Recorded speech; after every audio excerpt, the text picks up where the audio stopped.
나사로의 가정에 갑자기 일이 터져버렸습니다. 가정의 기둥이 한순간에 무너져 내린 것입니다.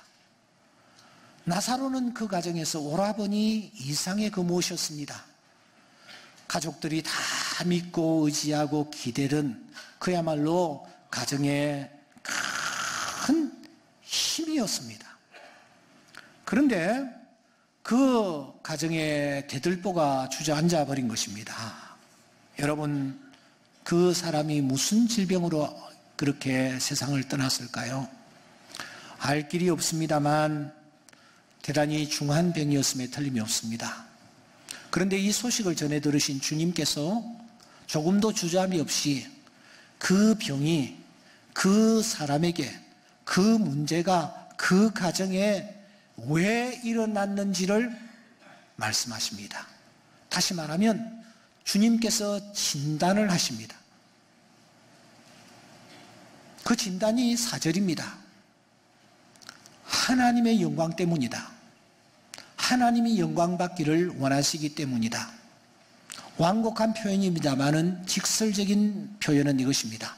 하나님의 영광을 가리고 있었기 때문에 그 일이 일어났다.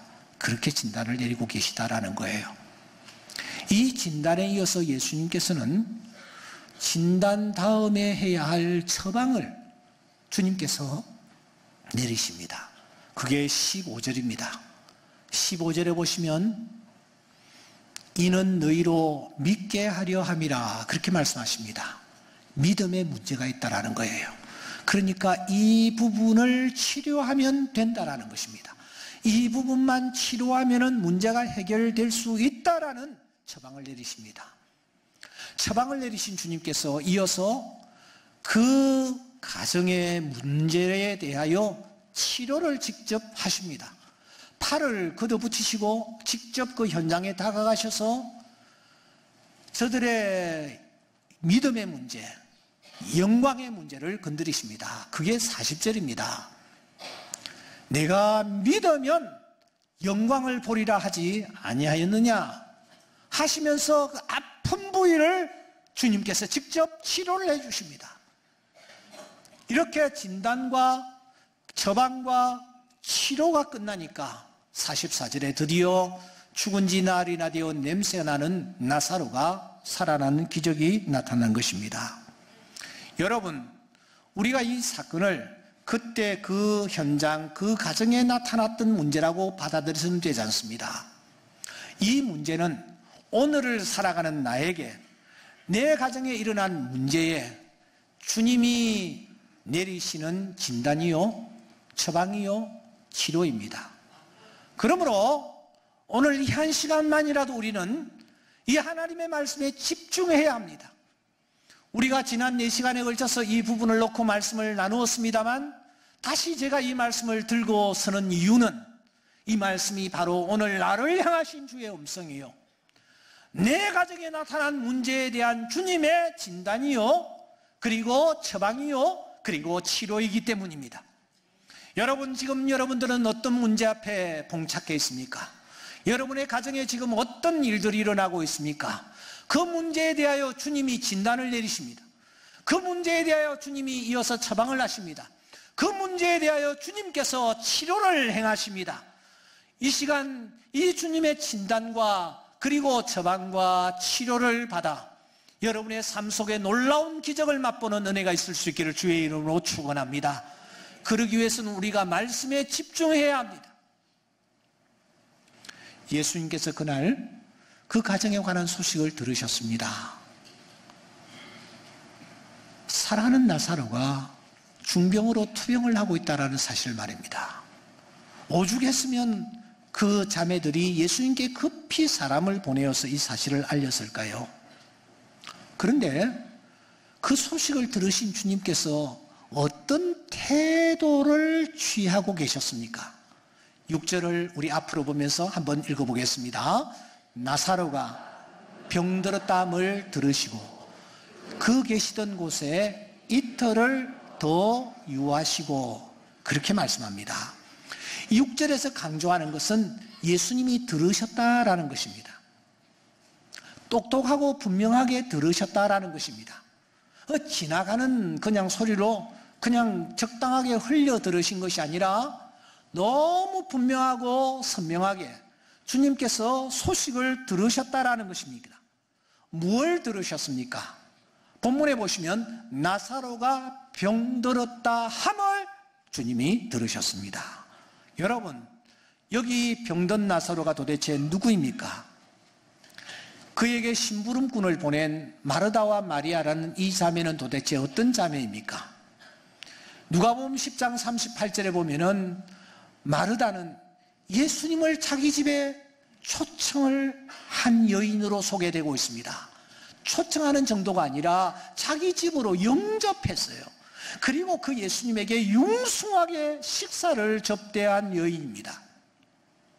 동생 마리아는 어떠합니까? 39절에 보시면 이 동생은 예수님의 무릎에 앉아 예수님께서 하시는 말씀을 또박또박 집중하여 말씀을 들었던 거예요. 주님이 칭찬하실 정도로 그 여인은 말씀에 집중했습니다. 뿐만 아니라 11장 2절에 보면은 이 마리아는 향유를 주님께 붓고 그리고 머리털로 주님의 발을 닦아 드릴 정도로 정말 향기로운 헌신을 주님께 올렸던 여인이 바로 여기 등장하고 있는 마리아입니다. 그러면 여러분, 나사로는 도대체 어떤 사람이었습니까? 생각해 보십시오. 2000여 년 그때 결혼도 아니한 그 관연한 동생들이 외간 남자를 자기 집에 초청한다? 음식을 접대한다? 그리고 그 집에서 주무시게 한다? 이게 여러분 나사로의 허락 없이, 지지가 없이 가능한 일입니까? 절대로 불가능한 일입니다. 마르다와 마리아가 이렇게 주님을 초청하고 헌신하고 접대하고 향유를 쏟아 부을 수 있었던 것은 오라버니 나사로의 절대적인 지지와 협력과 또 도움 속에서 가능한 일입니다. 그러므로 나사로는 이 모든 일들을 진두지휘한 인물입니다. 주님을 사랑했다라는 거예요. 그만큼 주님을께 헌신했다라는 뜻입니다. 때문에 주님은 이런 가정, 이런 가족들을 사랑하지 않을 수가 없었습니다. 5절에 보시면 그래서 본래 예수님이 마르다와 마리아와 나사로를 사랑하셨다. 그렇게 말씀하는 것입니다. 여러분, 이 나사로와 예수님, 마르다와 마리아와 예수님은 그냥 그렇고 그런 적당한 사이가 결코 아닙니다. 형제지간처럼, 친형제지간처럼 지내는 그런 사이였습니다. 예수님은 고향이 나사렛입니다. 주로 사역한 곳이 갈릴리 바다 쪽입니다. 베다니는 예루살렘 바로 곁에 있습니다. 3km쯤 떨어져 있습니다. 그 낯선 곳에 예수님이 오실 때마다 예수님은 누구의 집에 들리셨느냐? 나사로의 집에 들리셨어요. 어디에 머무셨느냐? 나사로의 가정에 머무셨습니다. 그러니까 친형제지간처럼 긴밀한 관계를 유지하며 지내던 사이가 이 예수님과 이 가정 사이인 것입니다. 그래서 예수님은 11절에 보면은 우리 친구라 나사로를 그렇게까지 부르는 것입니다. 그 사랑하는 친구에게 문제가 터졌습니다. 그리고 그 소식을 주님이 지금 전해 들으셨습니다. 분명하고 똑똑하게 전해 들으셨습니다. 여러분, 그렇다면은 예수님이 어떤 액션을 취해야 합니까? 갑자기 사랑하는 사람에게 이런 큰 일이 터졌다는 소식을 접했습니다. 예수님이 어떤 태도를 취하는 것이 자연스럽고 정상적일까요? 그런데 참 이상합니다. 6절에 보시면 예수님께서 들으셨어요. 들으셨는데 예수님께서 들으시고 그 계시던 곳에 이틀을 더 유하셨다, 그렇게 표현하고 있습니다. 촌음을 다투는 그런 소식 아닙니까? 그런데 예수님께서 무려 이틀이나는 긴 시간을 허비하십니다. 그리고 이틀이 지난 후에야 비로소 다시 유대로 가자, 베다니로 가자, 주님이 그렇게 말씀하시는 것입니다. 다른 사람이라면 그럴 수 있고요. 다른 사람의 일이라면 그럴 수 있을 것입니다. 그런데 이건 아닙니다. 사랑하는 사람에 관한 급보를 들었습니다. 그렇게 당신을 사랑해서 헌신하고 아낌없이 모든 것을 쏟아붓는 여인들이 주님께 부탁을 해왔습니다. 여러분, 그런데 주님은 움직이시지를 않습니다. 평소에 얼마나 사랑했는데, 평소에 얼마나 주님을 위하여 헌신했는데 어떻게 이러실 수가 있단 말입니까? 그런데 여러분, 이 질문 앞에 예수님께서 이렇게 대답을 하십니다. 9절입니다. 다 같이 읽을까요? 시작. 예수께서 대답하시되 낮이 12시간이 아니냐. 사람이 낮에 다니면 이 세상의 빛을 범으로 실족하지 아니하고. 본문을 보세요. 예수님께서 대답을 하세요. 대답을 하시는데 뭐라고 대답하시느냐? 낮이 12시간이 아니냐. 그렇게 대답을 하십니다. 사실 이 대답의 말씀은 우리가 던진 질문과는 거리가 먼 듯해 보입니다. 아니, 생뚱맞기까지 합니다. 하지만 여러분, 바로 이 말씀 속에 오늘 우리가 주님을 향하여 던진 질문, 오늘 우리가 주님을 향하여 가지고 있는 의문에 대한 답이 있다는 사실을 아십니까? 그래서 우리는 이 말씀을 찬찬히 살펴보아야 합니다. 주님이 이렇게 말씀하셨습니다. 아니, 대답하셨습니다. 낮이 12시간이 아니냐. 그렇게 말씀하셨습니다. 우리가 가지고 있는 이전 성경에는 낮이 12시가 아니냐. 그렇게 번역이 되어 있었습니다.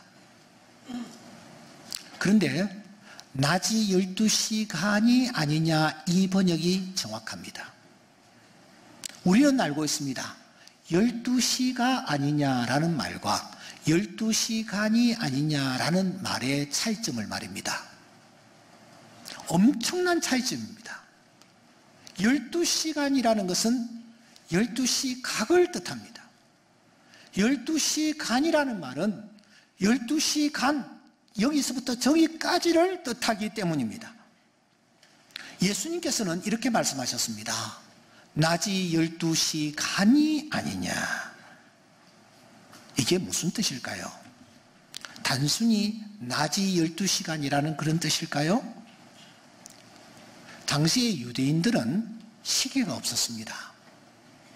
그래서 저들은 아침에 해가 탁 뜰 때, 그리고 해가 탁 서산해질 때, 이 뜰 때와 질 때를 12개로 구분을 했습니다.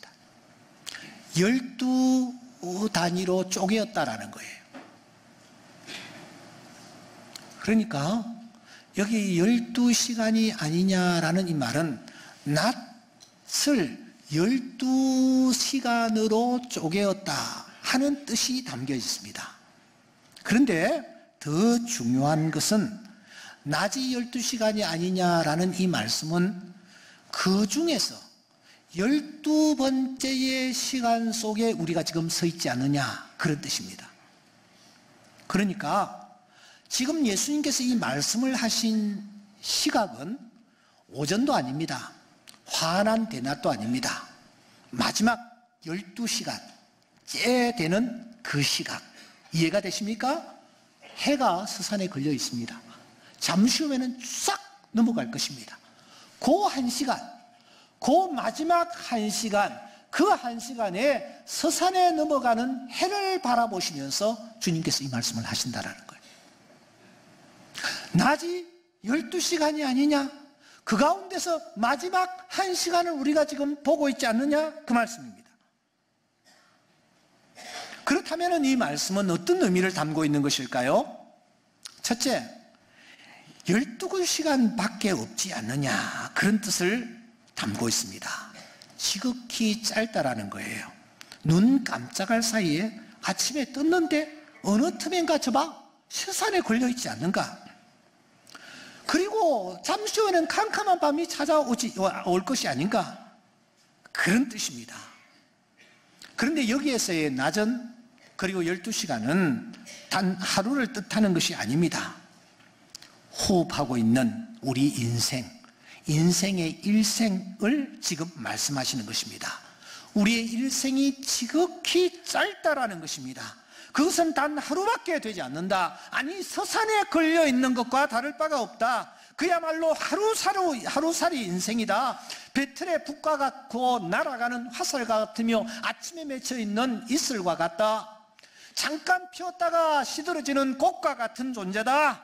그것이 인생이다. 그렇게 주님께서 말씀하고 계시다라는 거예요. 나의 때가 얼마나 단촉한지 기억하소서. 주께서 모든 사람을 어찌 그리 허무하게 찬조하셨는지요. 이렇게 고백하지 아니할 수 없는 것이 인생이다.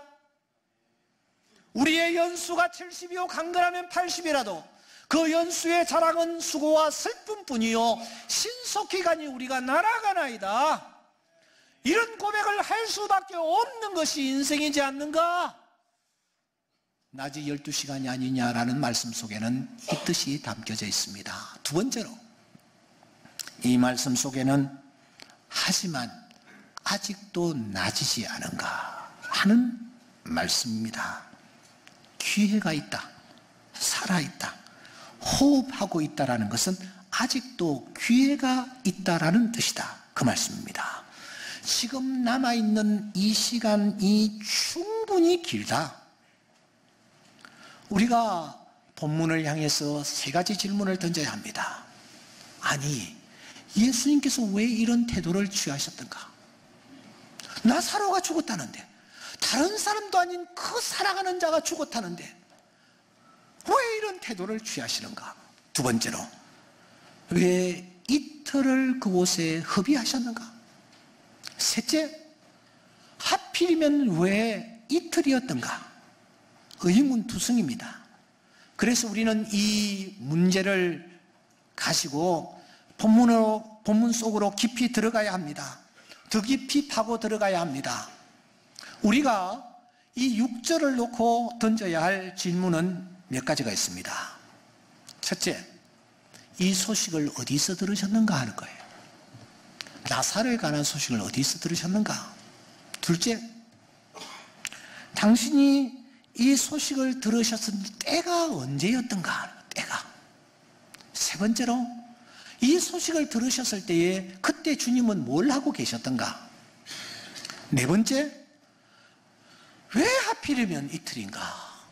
하는 질문을 본문 속으로 던져야 합니다. 그래야 주님의 음성을 들을 수 있기 때문입니다. 먼저 던졌던 질문은 이것입니다. 아니, 어디에서 이 소식을 들으셨던가 하는 거예요. 여러분, 6절에 보시면 그 계시던 곳에서 그렇게 말합니다. 그 계시던 곳, 어딥니까? 그 계시던 곳은 요한복음 10장 40절입니다. 요한이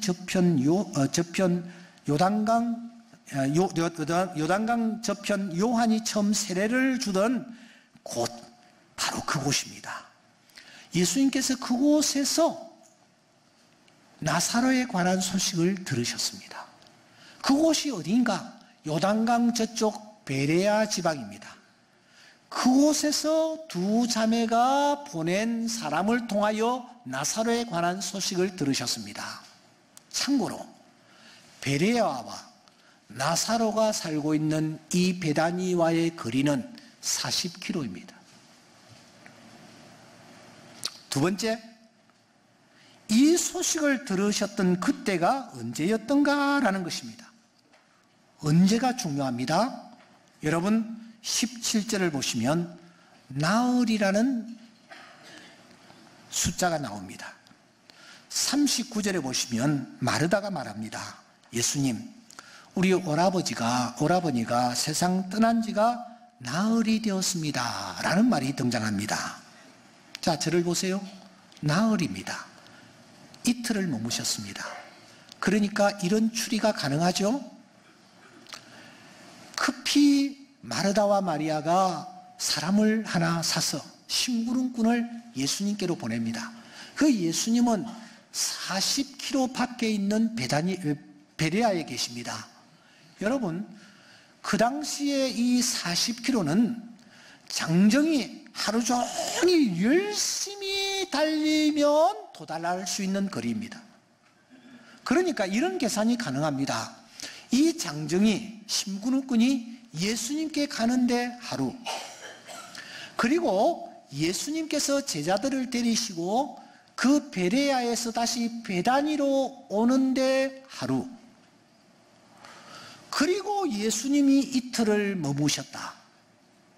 이렇게 여러분 계산이 나오는 것입니다. 그래서 나흘인 것입니다. 그러면 우리가 여기에서 무엇을 추리할 수가 있습니까? 마르다와 마리아가 오라버니의 이 소식을 예수님께 전하기 위해서 심부름꾼에게 빨리 가서 예수님에게 이 사실을 좀 알려주세요 하고 사람을 보냈습니다. 그 심부름꾼이 급히 일어나서 동구박을 넘어 지금 저 베레아로 향하고 있습니다. 그런데 향하고 있는 도중에 안타깝게도 오라버니 나사로는 세상을 떠나고 말았습니다. 하지만 이 심부름꾼은 나사로가 세상을 떠났는지를 알 길이 없는 거예요. 열심히 달려가는 겁니다. 달려가서 예수님을 만났습니다. 그리고 이렇게 얘기합니다. 사랑하시는 자가 지금 중병으로 고생을 하고 있습니다. 하지만 그때에 이 나사로는 이미 세상을 떠나고 숨을 거둔 뒤였습니다. 이 사실을 예수님께서는 훤히 알고 계셨습니다. 11절을 주목하십시오. 14절을 주목하십시오. 예수님은 나사로가 이미 죽었다라는 사실을 알고 계십니다.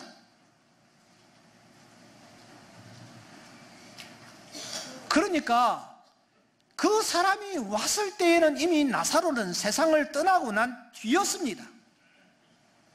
그런데 세 번째로 그 소식을 들으셨을 때에 예수님께서는 무엇을 하고 계셨습니까? 요한복음 10장 41절과 42절에 보시면 예수님께서 그 사람들에게 복음을 전하고 계시는 것을 우리가 확인합니다. 많은 사람들이 예수를 믿는 역사가 나타났습니다. 베레아 지방에 구원받아야 할 사람들이 있었습니다. 그들을 향하여 예수님께서 무엇을 하고 계시느냐? 그 사람들을 구원하는 일에 심혈을 쏟고 계시는 것을 우리가 확인할 수가 있습니다. 자, 저를 보세요. 나사로는 예수님에게 있어서 굉장히 중요한 사람이었습니다. 마르다와 마리아도 마찬가지였습니다. 하지만 여러분, 나사로는 이미 죽은 거예요.